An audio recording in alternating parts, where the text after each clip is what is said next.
Hey guys, Camify here. If you're watching this video, I'm sure you are someone who wants to get into the Soul series but don't know where to start.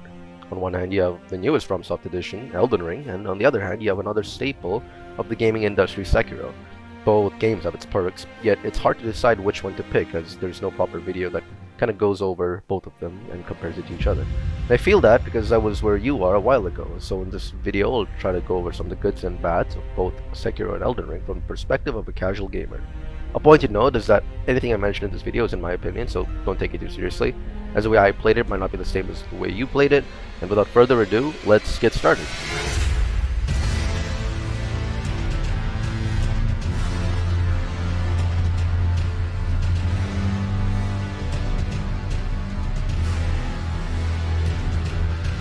Elden Ring is considered to be an easy Souls game by the majority of people who have played it. But is it real? Yes. Yes it is. That's the short answer, at least.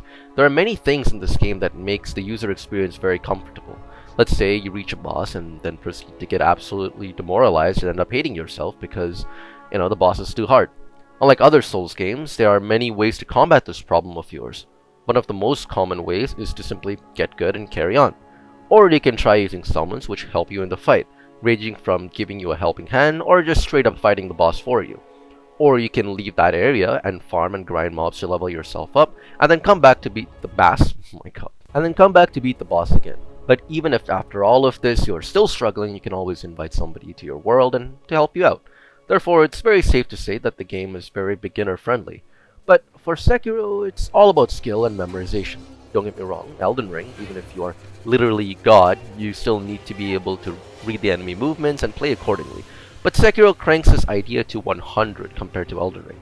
No matter how much you try and farm mobs, at the end of the day, if you cannot learn attack patterns, I've got news for you, bud.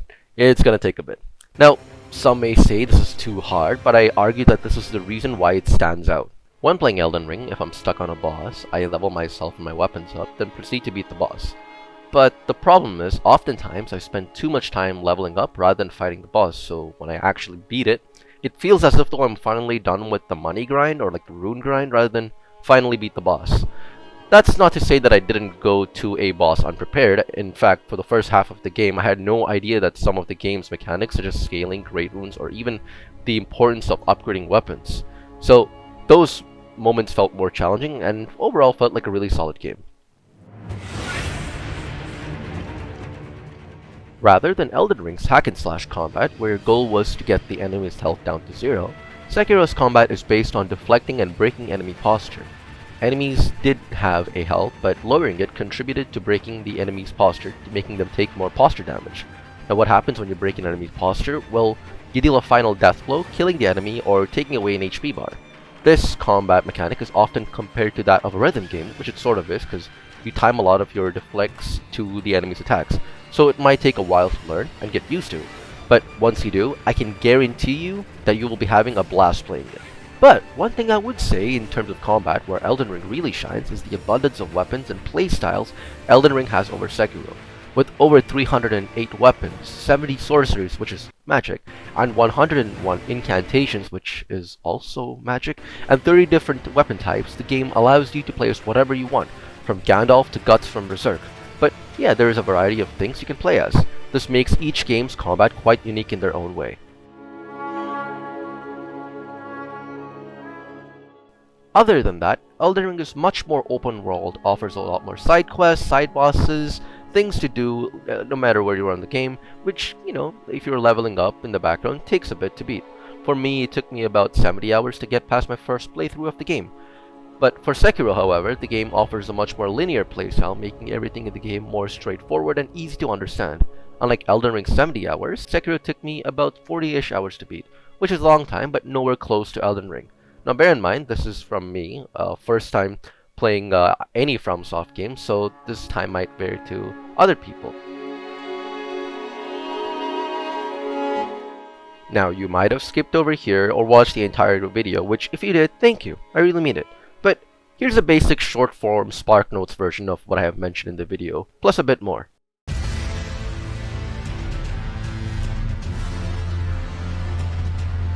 Variety, in terms of playstyle, classes, boss approach, etc. Open world, if you are stuck on a boss, you can explore the world and level yourself up or find new weapons to beat it. Or you can be cracked and defeat the boss like a Chad. 6 different endings, might have to look at YouTube often if you get lost easily or if you want guidance or help. Story, doesn't really matter, it's like they're in the background. Main focus is on the gameplay, beating bosses, and the grind. But nonetheless, it has a pretty cool vibe.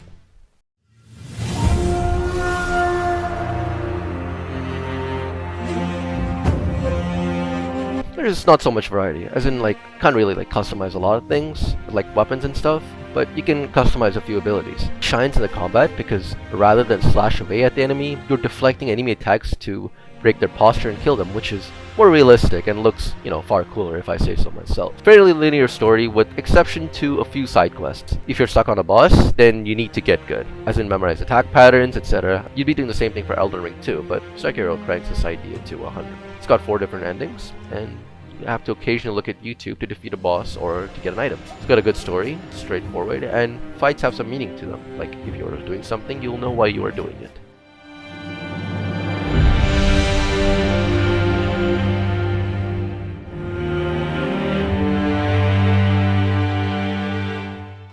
Both games are 12 out of 10 games and are challenging in their own way, but at the end of the day, you have to decide what you want to pick. Personally, if you're starting off, I recommend Elden Ring. Or if you want a bit of a challenge and feel like a samurai in 16th century Japan, I recommend Sekiro. This video is not an in-depth look at Sekiro and Elden Ring, but more of a surface level view on both games. If you guys want to see a more in-depth version of this video, just let me know in the comments down below. With that said, I'm trying something different this video. I haven't really uploaded as much and figured out why not. Not really sure where to go forward, but leave a like and leave a comment on what you guys would like to see next, and that's about it. Peace.